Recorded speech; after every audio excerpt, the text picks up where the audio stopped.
You tell them I'm coming, and hell's coming with me, you hear? Hell's coming with me! Revolution Radio!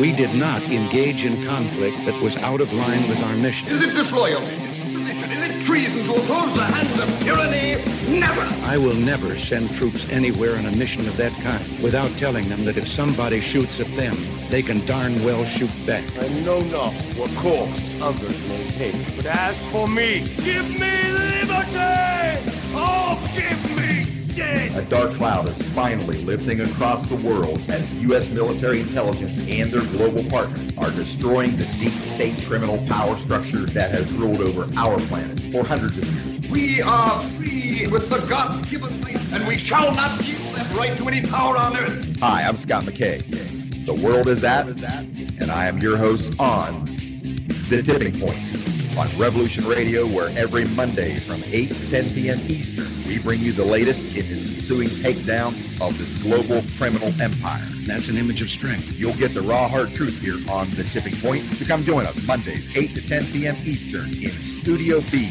at revolution.radio.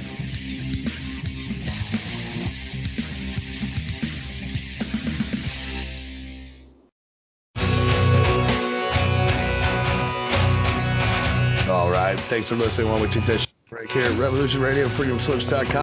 And now we're going to get back to your host.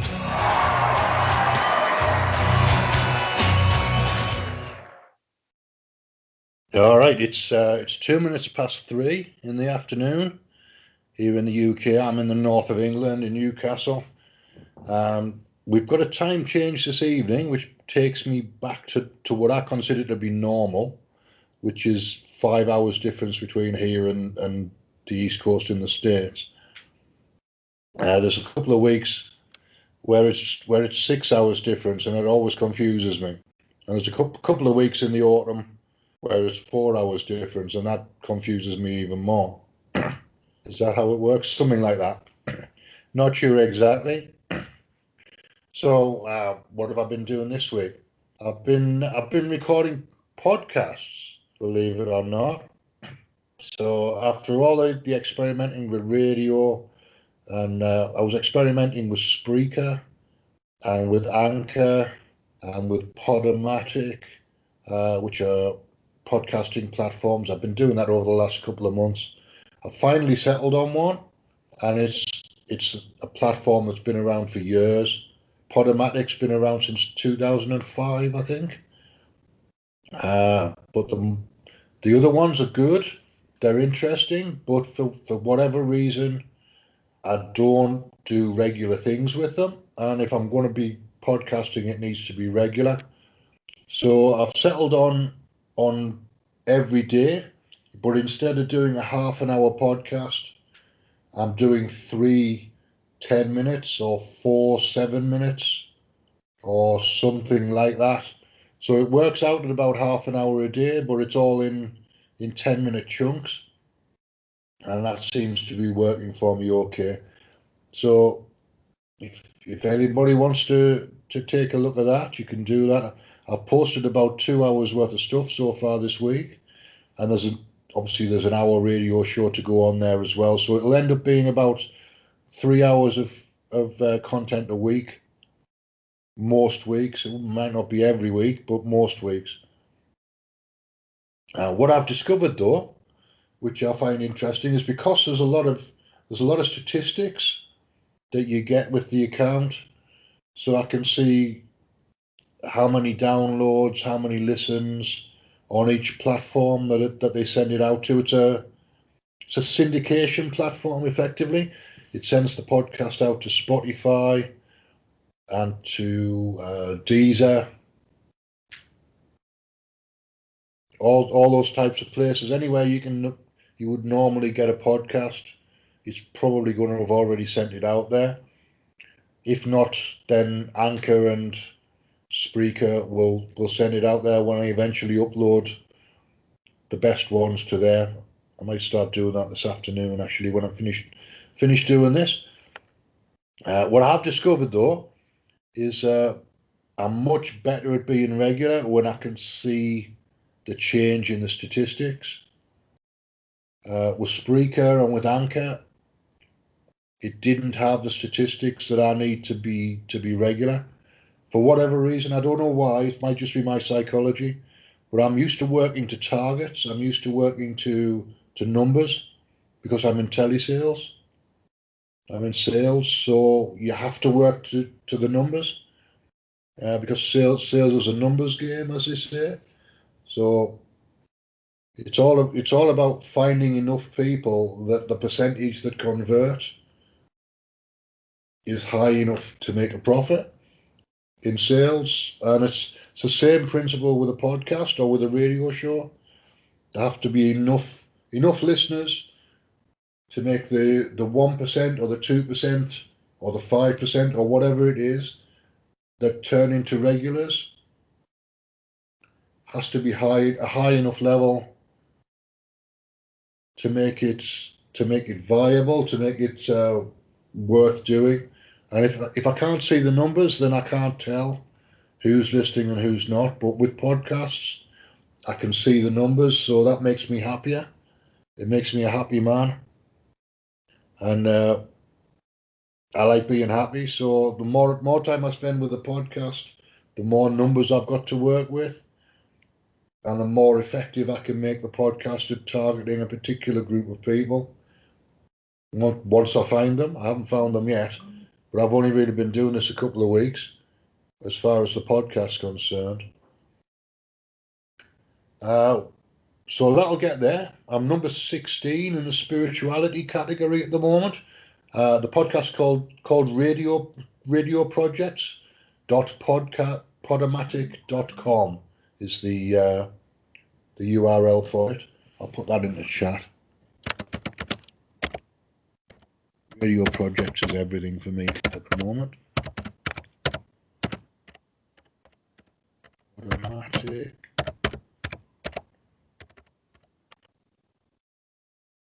There we go. So I've still got something going on Spreaker, and I've still got something going on Anchor. But now that I've got some content on Podomatic, I can just take it from there and put it up to the other two platforms. Now that I've found the one that makes me produce content, it's easy to move that content to the other places. But I'm a bit finicky about things. I'm a bit finicky about what I need in place to make things happen, and statistics is definitely one of those things. Just probably because I've been brainwashed by the sales thing. Right, I was speaking to Mitzie in chat earlier on, and she agreed to come in to have a conversation with me. I don't know whether she's ready, but I'm going to set that up now. Let me know if you're ready in chat, Mitzie. I'm just going to ring you.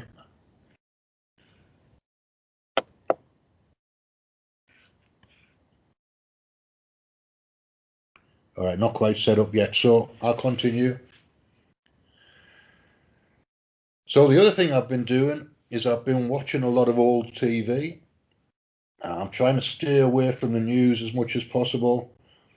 I'm trying to stay away from conspiracy type stuff as much as possible at the moment. I'm having a rest from all of that stuff. So I'm back in 70s and 80s television. What that means is I'm watching. I've been watching a fair bit of an old spy show called Callan, which is a really down to earth kind of version of James Bond, but there's no glamour involved at all. Callan's a reformed bank robber, so he's a gangster basically, and let me plug my phone in 2 seconds because I forgot all about that.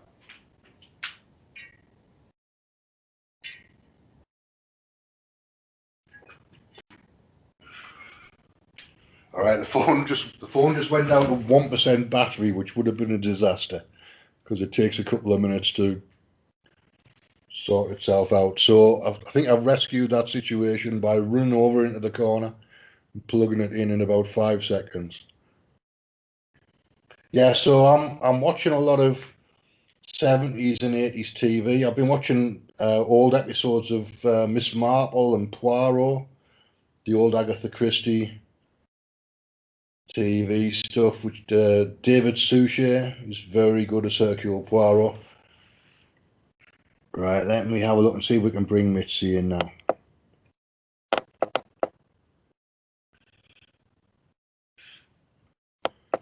See how I do this.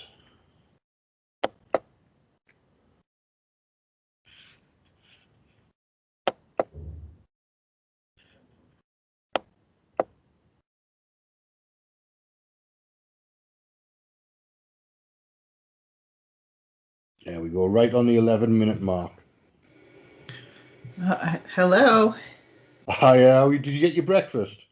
Well, I ate a little piece of avocado, so I should be okay. All right, excellent. I don't know what we're going to talk about because I didn't come up with a topic. That's okay. You were talking about TV shows. It's kind of interesting. I've been doing that too, but not so much. I don't know. I'm just so sick of TV now that I know about. Well, I knew about social engineering all along, but just intuitively. But you hear so much about it, and now I'm starting to see so clearly, like how they do it with TV. It's kind of a little. Well, yeah, I mean, even the obvious thing is the product placement. If you're watching Netflix or whatever, I was watching Stranger Things a while ago. Uh-huh. I got through 3 seasons of Stranger Things in about a fortnight, binge watching.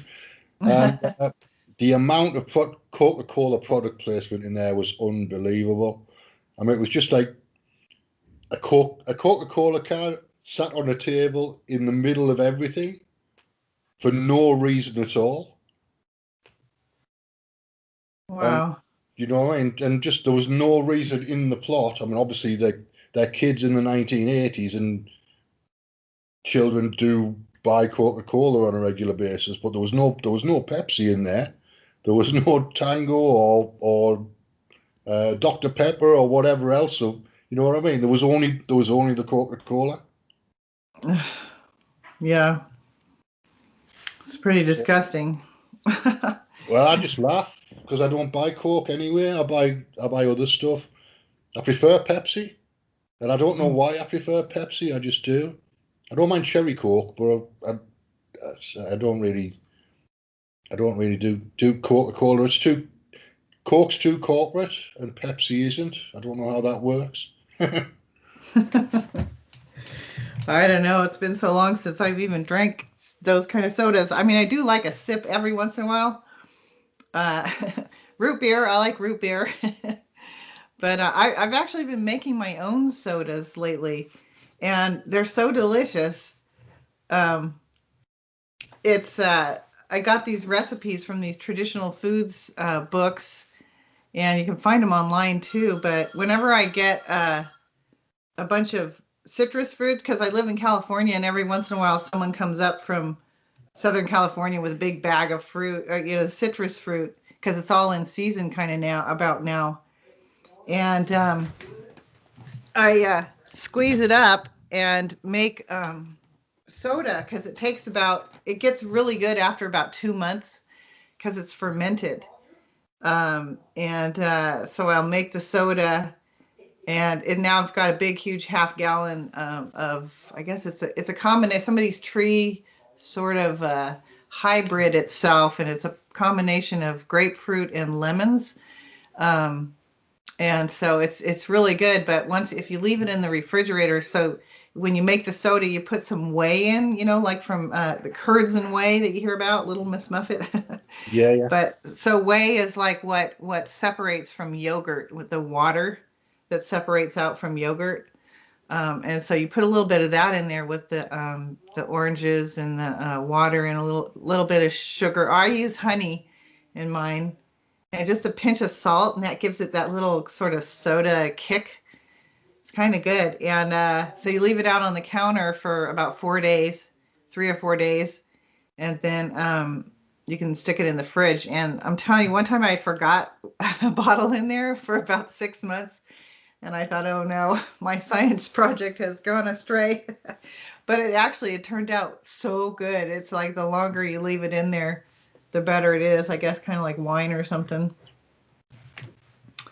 But that's kind of Yeah, fun.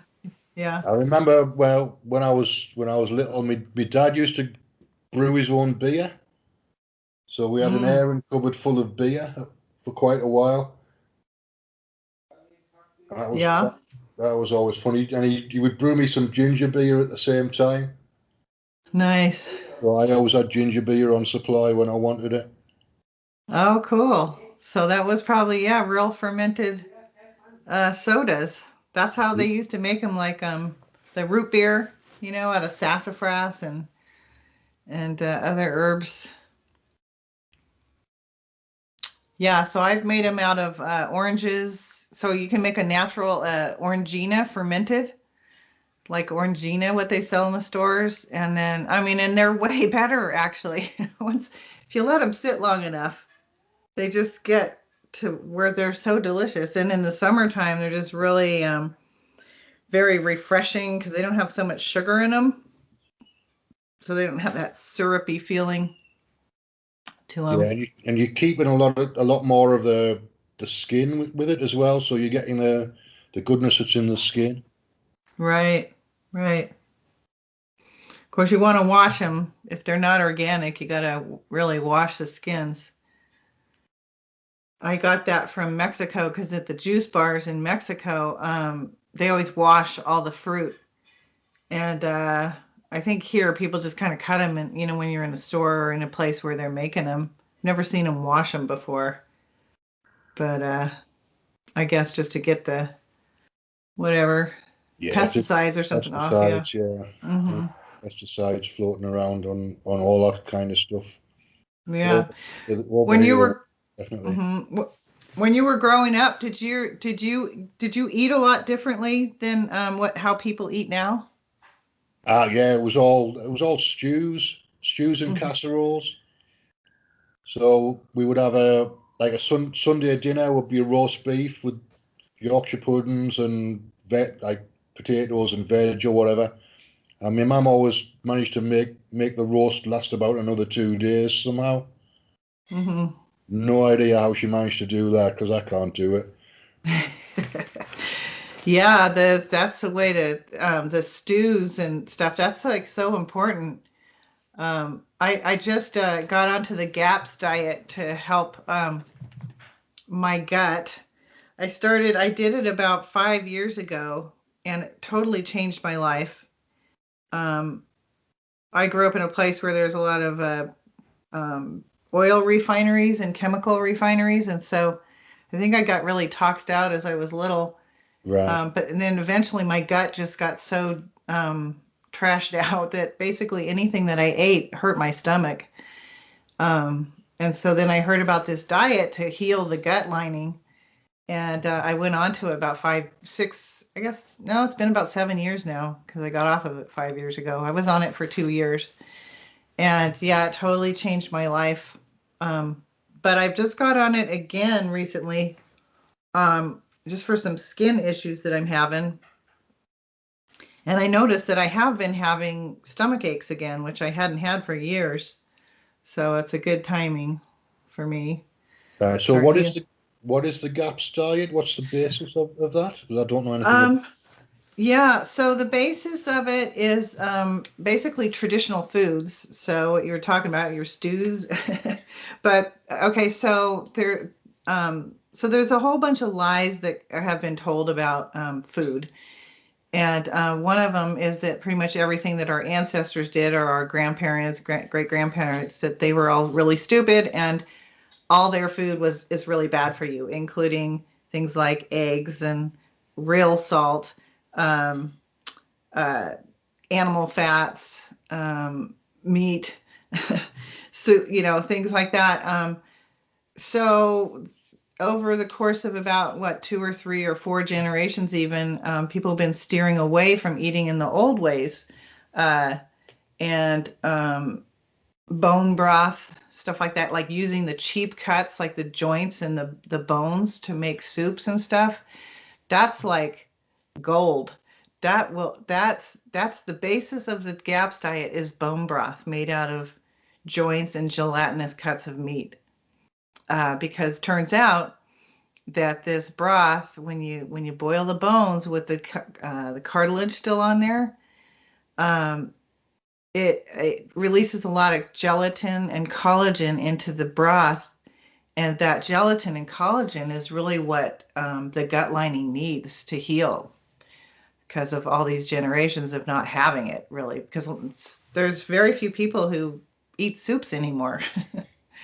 So I was lucky. My dad used to make a lot of soups. He's Mexican, and that's, he would get all different kinds of bones and make that as his broth. And he was a really, really good cook. And but then, so right now I'm on what's called the introduction diet, and that is basically, I've been about 5 days with eating pretty much just soups with really well cooked vegetables to help, and no starch. So the GAPS diet, there's you eliminate all starches, because the premise is that people are who have these issues, gut issues, right? Like damaged gut linings, which is probably pretty much everybody these days. But that well, the last hour of my last show that I did on Sunday last, I talked about, I did a whole hour on how these symptoms arise and how it is that the gut gets damaged. But basically, it's through the wrong foods, which we've been, kind of socially engineered to think is, a good diet is low fat and no meat and, whole wheat bread, not soured. So get away from, doing things the traditional way, which would be souring. Like in Europe, all the bread used to be soured as sourdough. So that breaks down the gluten and these chemicals that are in whole grains that help actually stop you from preventing minerals in whole grains. So the souring process is a slow way of cooking, and everybody wants fast food. They want everything instant gratification, right? So the food has gotten really denatured and pretty toxic. And so it's made for a few generations of really bad health and a lot of autoimmunity. And I explained that in my last show. So it was the last hour of the last show. And I'm going to talk more about it on my show tomorrow. So the introduction diet, you start off with a lot of soups, just soup, soup, soup, soup. And then you slowly are adding in different things like avocado. And today I'm going to add in some eggs. So I'm going to have probably an omelet for breakfast.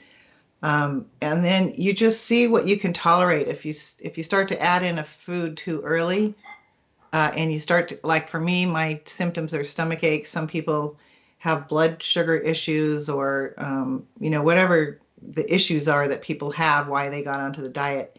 You sort of use those symptoms as a gauge. So if you go along in the diet and you're adding things in as the diet progresses, so you can tell what the trigger is for your symptoms, essentially. yeah, and also if you're ready. So maybe there needs to be more healing in the gut, because as you remove the offending foods, like all the starches, they turn into sugar real fast.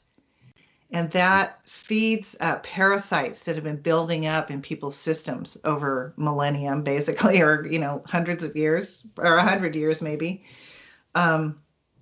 So as you remove that, and then you start the healing process with introducing the foods that are healing, like the bone broth and what's the first ones? Oh, so juice from sauerkraut and like fermented real sauerkraut, not made with vinegar, pickle juice. I have a ton of pickles from last year. Well, I probably only have like 3 bottles left, but I've got a lot of juice sitting in my fridge from all the pickles that I made, and so I'm using that pickle juice. So that's introduced as a form of probiotics and enzymes, because most people who have gut issues, like so many people, IBS and Crohn's disease and colitis, I probably had one of those things. I don't know. When I started off, I don't go to doctors, so I don't really know what the diagnosis would have been. But the point is, I just treated it with diet, and it really worked. And so I'm doing it again just to see if I can get some of this rosacea that I get under control. And it's already, just in a week, it's about 50% better. Excellent. Yeah. Excellent. Yeah, I don't go to the doctors at all, really. I think That's good. I've been to the doctors about 3 times in the last 30 years. Oh, wow. Yeah. And 2 of those just to ask a question. And there was one time I had a slip disc about 15 years ago, and I was in absolute agony. I was on the floor for like half a day, maybe a day, and then I remembered that I had an acupressure book on the shelf, and I managed to get up to the acupressure book and found the point. There's a point behind your knees, apparently. Well, I know from experience there is a point behind your knees, because that's the one that I used. And I managed to get a reasonable night's sleep, and then I was on the bus into town the next day. And this is like, I was in absolute agony. It's the worst pain I've ever experienced in my life. But just like pressing full force on that point behind the knee sorted it out. And I was still feeling, when I was on the bus, I was feeling the movement of the movement of the bus was setting it off a little bit, but I was capable of walking and capable of moving around town after like a day, maybe a day and a half. So I went to the doctors to get that checked out, and I told her what I'd done, and it was an Indian locum doctor.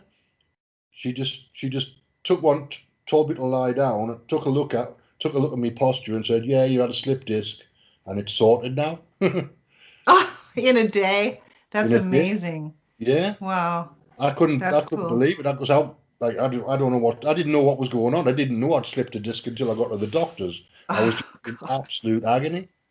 Wow. Yep. That's how I started. I got when I was 17, I got a acupressure book, and I started teaching myself and practicing on friends. People have headaches or whatever, allergies, different things, and or sleeplessness, all kinds of problems. It's amazing. Yeah, there's so much at our fingertips, literally. Yeah, that absolutely. we can do. I think the book cost me £5. It was like in a remaindered bookshop somewhere. So it's the best £5 I've ever spent in my entire life, because it just saved me a lifetime of agony. Yeah. Not Yeah, quite because a lifetime, but you know what I mean. I could have been a lot longer than a day and a half. Yeah, it could have been, because I see people all the time. They, for that kind of thing, they'll go to the doctors, and then once they get onto the conveyor belt, they'll send them to this specialist and that specialist, and then they'll start with the injections, steroids, and possibly surgery, and they get really messed up. It's so sad, so that's so cool that you just did that. So it was at the point it's called, actually, that point is called UB40. It's right behind the knee in the middle, kind of. Yeah. That's a really good one for acute back strain and that kind of thing. Yeah, cool. That's so great. Have you tried it with anything else?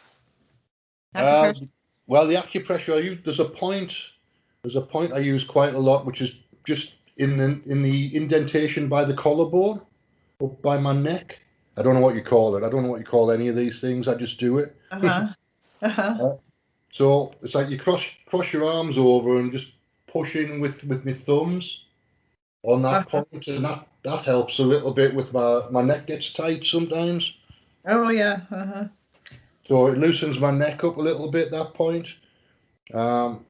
Those are the only ones I really use these days, but I used to use a few more, because I was quite enthusiastic at one point.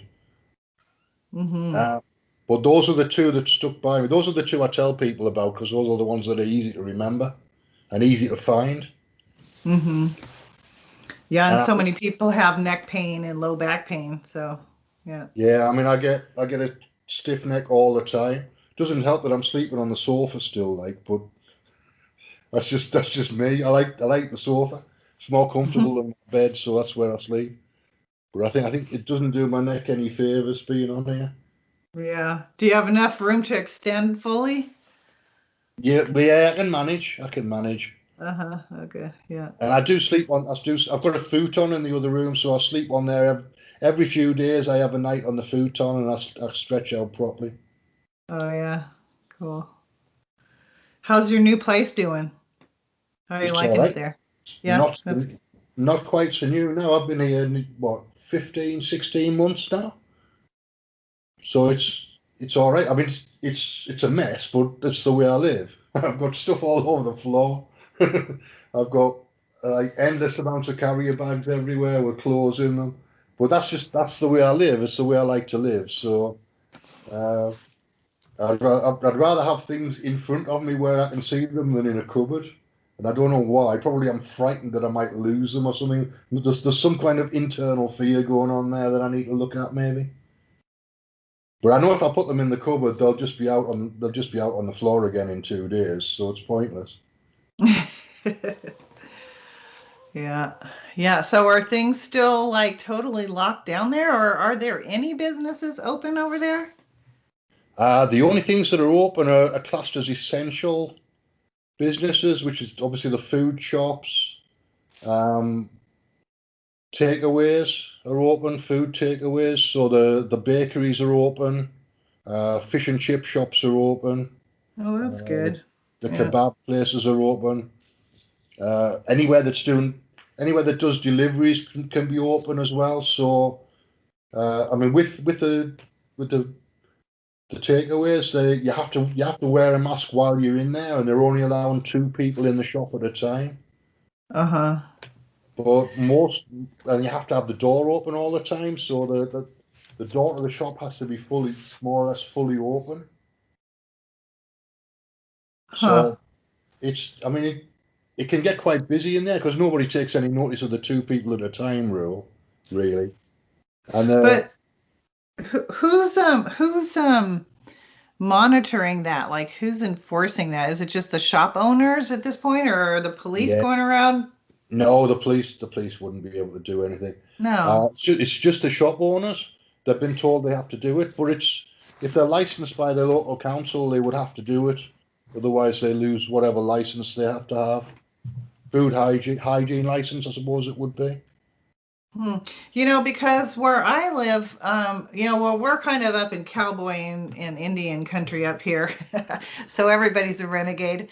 And there's more and more people moving up here from the cities. And so, like, there's more people with masks walking around. But the people who are just kind of from here, who live here, they're, for the most part, most people are not masking up and stuff unless, and it's really weird, but, here's the liberal thing, you know, the liberals are the ones that are like really like doing all the sort of virtue signaling and shaming and all this for people to mask up. But I'm like neither. I don't vote. I'm not political. I don't believe in party politics at all. So I'm kind of just like, well, they didn't call me. Nobody came to my office and told me to close down. So I haven't closed down. And now more and more people are opening up, even though I think the state has not officially opened up. More and more restaurants are starting to just serve inside. They kind of do a little bit of the social distancing and stuff, but for the most part, and some restaurants have not even stopped serving at all. Sit down, no Yeah, masks. we're not at the point where we've got restaurants open at all yet. Oh, Uh, well. Mm-hmm. so you can't. I'm waiting for the vegan place that I use, the vegan cafe, is still Mm-hmm. closed. They were open for a couple of weeks doing very basic takeaway stuff, Mm-hmm. takeaway coffees, but there wasn't enough business for them with takeaway. Do they have to still pay for their rent? Yeah, I think they'll be paying for the rent, but they get with business rates. I think they're getting rate relief from the government. They're getting help. Anything that they have to pay the government they're getting help with, but if they're paying a private landlord, they wouldn't get help with rent if they're paying to a private landlord. Well, that's really hard because how are people supposed to keep their businesses, how are you supposed to open back up if, you lose your place because you can't pay the rent? Yeah, it's tricky. There's activity in there now, so I know the guys who run it. I know they were experimenting. No, I think you just cut out somehow. I Right, yeah. can't hear you. I was talking about the vegan cafe that I go to, Yeah. Uh-huh. and I know the management. I know the guy who runs it, and he likes to experiment. So he's had plenty of times to come up with new recipes and new menus and stuff like that. They've changed the look. All the branding's changed as well. They've changed all the outsides changed. So I think it's given them an opportunity to rebrand everything and change the direction slightly. So they're going to be more of a bar. So they'll be the only vegan. Well, actually, there's another vegan bar around the other side of me. So there's now 2 vegan bars in Newcastle. Huh. Well, I'm not into veganism at all. I feel like that's probably part of the agenda to weaken people, really. But I understand that people are trying to get healthy, and one of the things that does is it gets people off of sort of standard processed food, which is good, and anybody's going to feel better after they stop doing that.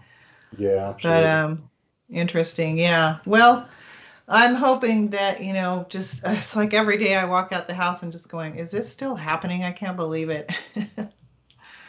Yeah. We've got till the 12th of April. I think you'll be able to get a food if you're eating outside. But I think it's the end of April that they're actually opening the restaurants again. Oh, wow. So it's another month at least before we get back to what I would consider normal. It's being able to sit down with a cup of coffee and just sit and read a paper for 2 hours. Yeah. Do you because I think that they're using fear tactics to keep people just closing down on their own without enforcement. There in Ashland, Oregon, there's this rumor going around that 2 businesses got fined $14,000 for letting people with masks in their business. And so they're really like Nazis up there. You cannot enter anywhere without a mask. Well, there's a few places, and I totally support the places that are not enforcing it.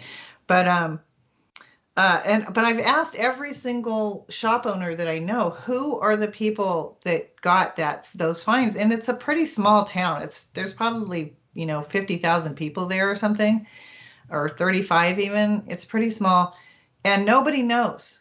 And in that size of a town, I'm pretty sure that if 2 people got $14,000 fines, people would know who it was. But nobody, I have not heard from. I think it's just a big lie to keep people in fear and to control them through fear like that. It's just a rumor mill. It's just people talking without having any specifics. There's a lot of that goes on Rev Radio. There's a lot of people talking without knowing what they're talking about on Rev Radio sometimes. And it's the same with everybody else. It's like people make assumptions and then exaggerate, and then it turns into a story that didn't exist in the first place. Yeah. Well, or they get, somehow those rumors get started by somebody who wants the control and say, well, let's try this and see if this does it, so we don't have to be sending police around. I mean, the police in a lot of towns, and I don't know what it's like over there, but they're refusing to respond to calls when people call about the mask or somebody not masking and all that stuff. I think the only thing the police are doing is if there's an organised part, they'll go in. I saw a couple of stories in the last month or so. I've seen a couple of stories where gymnasiums have been open, or there's been a nightclub open with an organised club night, and they've gone in and they don't arrest the people, but they'll arrest the organisers. And there's a £10,000 fine for organising in a place that's supposed to be closed, but they don't. They're not arresting people who are actually in there as customers. as far as I know. Yeah. Here there's a woman named Peggy Hall, and she's been doing a lot of really cool videos on the laws and the Constitution. And even though, you listen to Mike Gaddy and the Constitution's completely fraudulent too, but there seems to be lines and things. So she puts out little placards and flyers and stuff that you can get laminated to bring around with you when you go into places, and have the legal numbers, the statute numbers and stuff like that, where you can go in and cite these things. Because she says that it's actually a felony if a boss is telling the employee, like the clerk, right, that they have to enforce masking before they'll serve them or even charge them for food and stuff like that for in the grocery stores. That that is completely fraudulent, and the bosses can get thrown in prison. It's a felony offense. It's called coercion. In the UK, there's a lot of health laws so you can't ask people about their health. Yeah, here too. So you can't actually confront anybody and say, why aren't you wearing a mask or whatever. There's health exemptions for masks, so you can get. Oh, there are. Okay. Yeah, cool. you can get plastic cards that say that you're exempt. I got some off eBay a while ago, but I've never really used them. Okay. I stick my mask on before I go into the shop, and then I'm in there 2 minutes, and I take it off as soon as I get out. So it's only for 2 minutes. It's off, and it's only ever over my mouth. I never cover my nose. Oh, good. And so people don't say anything about that? No, nobody cares about you having it over your nose. The only place that seems to care about that is the soup kitchen up the road. And while you're collecting your food, you've got to have your mask over your nose. But they're outside anyway, so that doesn't make any sense at all to me. And it's only on a Monday. It's only this one particular group of people on a Monday. The rest of the week, they don't care. So are there a lot of people walking around in the towns there with no mask on? Yeah, there's quite a lot now. There's only I think it's only really it's the elderly and people who obviously must have something going on that's a health issue that would make them more vulnerable. I think are masking up. Everybody else, anybody who's kind of like below 65 or working age, most of the working age people aren't wearing masks. There's still a few people wandering around who are kind of teenagers with masks sometimes, but that seems a bit weird to me as well. There's a thing going on in Newcastle at the moment with electric scooters, and I don't really understand it. There's a lot of electric scooter hire going on, so there's electric scooters all over the place. And they brought that. I think it's a franchise. They're just testing it. But it's a student town that I live in, so there's about 20,000 students. So I think they're trying to get the students all to be using bicycles or using these scooters. Huh. So are they? I saw somebody driving a motorcycle yesterday on the top of this mountain. It's a 4,000-foot pass between the big city where I work is 7,000 people, and there's the town I live in is like 600 people. This guy was riding a motorcycle up over the mountain pass with a mask on, like a full face mask. It was just crazy. It's a ridiculous thing because it's going to distract you if there's something going on, and you try to turn your head or whatever. You've got that feeling of the mask over your face. It would distract me too much. I don't drive anywhere, but it would distract me too much. I know that. Yeah. Well, I've heard that in England that people are just kind of disobeying the laws and getting tickets, because they say that the court systems are so backed up that they're never going to get to those, to the proceedings of dealing with those tickets anyway. Yeah, where I lived, the town over the river it's called Gateshead, and they've got the highest level in the country of fines for not wearing masks. In Gateshead, they just don't. Nobody cares in Gateshead. They'll just do what they like. It's one Well, of those places. It's got a law. It's a law unto itself. oh, good. That's good to hear. See, And this is the kind of thing I love about Revolution Radio anyway, because we're just all real people, normal people, and giving real information about what's really happening. I mean, I'm at the point now where I don't believe anything that anybody says that originates in a mainstream media, information, which is a lot of the alternative media too, is just reacting to what's on mainstream media, you yeah, know. I tend to not really believe anything that Yeah. anybody tells me, really, Yeah. because the alternative media is just as bad. I think Yeah. the alternative media is just as bad, but coming from the opposite point of view. Hmm. And the truth has to be in the middle somewhere. Yeah. Well, the thing is, they're both sides are stirring up those feelings of fear. So, you listen to people like Alex Jones or any of these guys who are just going on and on about what they're doing to us. Well, they're only doing to us what people let them do to them. I have not closed down my shop at all, and we just had a movie night, which we used to do, before this whole thing happened, and we're going to start doing it every single month. Just having people in. Someone brought popcorn, I brought the kombucha, and it was fun. There was just a handful of people, and but I was in the thrift store the other day. Yesterday, I walked into this one thrift store, which is a secondhand store. Um, Here that before they were really enforcing the masking, like they would not let you in. Yesterday, I walked in there because I have not put a mask on at all this whole time. I walked in with no mask and nobody said anything. And all the people who worked there, they all looked at me and I just kind of walked through like everything was normal, see what would happen. And yeah, they let me buy a few things.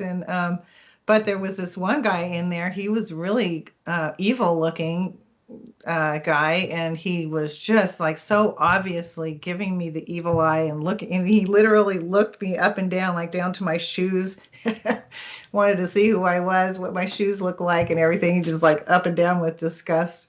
Maybe it was just like I felt like swearing at him or something, but I held my tongue.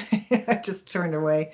Yeah, I mean it's But ridiculous. It's like people are treating you like a plague victim or something, isn't it? yeah, It's like I'm so irresponsible and like just yeah, yeah, to me that's just ridiculous. I mean, we're not lepers just because you're not wearing a mask. The problem is the assumption's the wrong way around. The hmm, assumption is that everybody who isn't wearing a mask is contagious, and it should yeah, be. If you're not wearing a mask, you're not contagious. yeah. Or But should just assume that everybody's not contagious to begin with. yeah.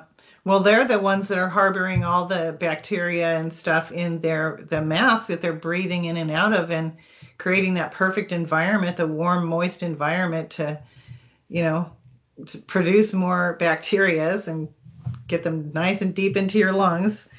I have one patient that I've mentioned in the chat room a couple times. She said I could use her case as a case study, so she's fine with me talking about it. Of course, I would never give names, but she had 2 vaccines. I pleaded with her, the whole time, and I almost didn't see her because I was kind of pissed off that she did it because I've been keeping her alive. Basically, she's got underlying issues. She's got diabetes, and she's probably in her mid 70s. Um, but she after the second shot she just went downhill big time, and she was kind of getting a little better, but she was coming in for acupuncture and herbs, and she's definitely got congestive heart failure. The doctors won't even call it that, and they're just so stupid. Like, why? I mean, why am I the one that has to diagnose these things? I don't have all their diagnostic testing and stuff. But the last time she came in, she does better after the acupuncture for a few days, but this thing, that virus, the shots, I mean, not the virus, but the shots are really, uh, they're kind of doing their thing. She came in the last time and her tongue was like maroon color, like purple, red, dark, dark, dark, really scary stuff. That means that her heart and her kidneys are really getting fried. Something really damaged them Yeah, I pretty mean bad. it's ridiculous. And I saw some stories where this is a couple of months ago, where in Norway they were giving people in hospices the vaccination, and then they're surprised when 30 people die. Yeah. It's like you're giving people who are almost dead something that's going to incite their immune system to kick in really quickly and really heavily, and then you're surprised when 30 people die. That just makes no sense to me at all. Yeah. Yeah. Well, I'm just I'm trying to talk to people as much as I can. I mean, I'm not throwing the pearls before swines, I hope, too much, but in this local store where I lived, I talked to this young kid who I could see he had acne under his the mask, and I've never worn a mask in there, and I told him, I just started talking to him about the dangers of masking, and he said, yeah, sometimes he goes into the walk-in cooler and he just like almost chokes to death. He just can't breathe, so he takes it off. And now it seems like so he hasn't been wearing a mask, but he's been slathering up with the hand sanitizers, and that stuff can cause liver damage, because of the alcohol. People, Yeah. I saw him put like 2 or 3 pumps in his hand between people. It's just like he's doing that all day, maybe. But I got to get to him and talk to him about that next. Yeah, I mean, I haven't used any of that stuff since I stopped working, which was last October.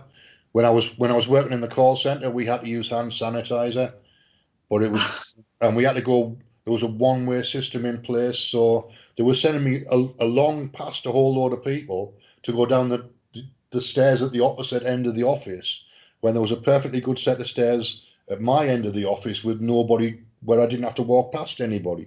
So that made no sense at all to me at all. In the end, I gave up because I wasn't making any commission anyway. So they called me in for coaching, which basically means that they tell you if you don't improve, if you don't hit your targets, they're going to sack you. That's basically what coaching means. So Yeah. at that point, I just left because it does my head in, that sort of stuff. I don't mind the first time, but when it's like when they do it twice, that's enough for me. I'll put up with it once, but I'm not going to be coached into hitting targets if there's something going on. If I need help to sort it out, or a bit of time to sort it out, I'll sort it out myself. Yeah. I always have done. Yeah. Well, hopefully a lot of those kinds of companies that are just twisted anyway, they'll be the ones going down, and the ones that are really good. Like I have a friend who's just buying a bakery. She's going to turn it into a kind of restaurant where you just go in and there's one menu and you sit down and everybody gets a soup and a salad and a main dish and a dessert and a drink. So that's kind of exciting, that there's these young people who are looking forward to like scooping in and starting their own businesses. And even in this time, I mean, it takes a lot of courage to do that. She doesn't really have that much money. She's got a little saved up, but anyway, I told her I'd help her out however I can, even if it's just she's got a 4-year-old. So I think I'm going to start doing daycare, just, hanging out with the kid since my grandson lives so far away, So anyway, I can help these people who are trying to do stuff. I mean, I'm there, because we really do need to come together and start helping out each other to bring back our own normal. Forget their normal, whatever they want to do, they can do, but let's bring our own normal in. Yeah, absolutely. And I'm all about visualizing what it is you want to have in the world. Yeah. So I'm all about moving to the positive rather than emphasizing. I mean, you've got to accept that all these other things are there, that the situation is the way the situation is. But I don't have to dwell on it. I can look forward, and I can build a life in my head that doesn't include all of these things. Yeah, and go underneath things, and just be in the Native American ways. We look at animals to learn certain lessons from. And one thing I've heard in England and in Scotland, there's a lot of foxes. And foxes are really good for getting around things. They're very cunning, and they can help you be invisible. Or, like I remember one time we were talking, and you said you wanted to get some sage, and I said, well, just call the owner of that shop. Maybe they'll just sell it to you, like just meet you outside the door or something. Did you ever get some to do some smudging? I haven't so far, but Okay. they'll be opening again in a couple of weeks, so I'll go up on them. Cool. Should be open. Yeah, yeah. So I really like, because there's all these people complaining about China this and China that, and yeah, all that stuff. But believe me, the governments of China and they're all in bed together. So if you don't like what's going on with getting cheap Chinese stuff, don't go to Walmart, buy stuff that people are making that or that, it's like a low sort of just real people supporting small businesses. That's what I like to do. I've always been like that, buying soap from people who are making soap and all that kind of stuff. All right, Mitzie, we're coming to the end of the show. Just tell people where they can find you. Okay, yeah, I have a show. It's called Bridget's Well on Studio B Sundays at 2 p.m. And I talk about natural healing, foods as medicine, and all kinds of fun stuff, traditional lifestyles and traditional values, that kind of old ways of doing things. So thanks a lot for having me on today. No worries. And Revolution Radio is listener supported, which I haven't said yet. So if anybody's got a spare $5 pointed in our direction, because we're all volunteers, it's revolution.radio, and you'll find a place to volunteer on the tabs on the top menu, or there's a Patreon button if you want to do something that's a monthly regular thing. Thanks for being here, Mitzie. I've enjoyed the conversation as always. Thank you. Yeah, it was fun. Have a good weekend. Rest of your weekend. I will do, and I'm going to post it on my podcast as well, so it'll be in the archives at Revolution Radio, and it'll be on my podcast and on YouTube.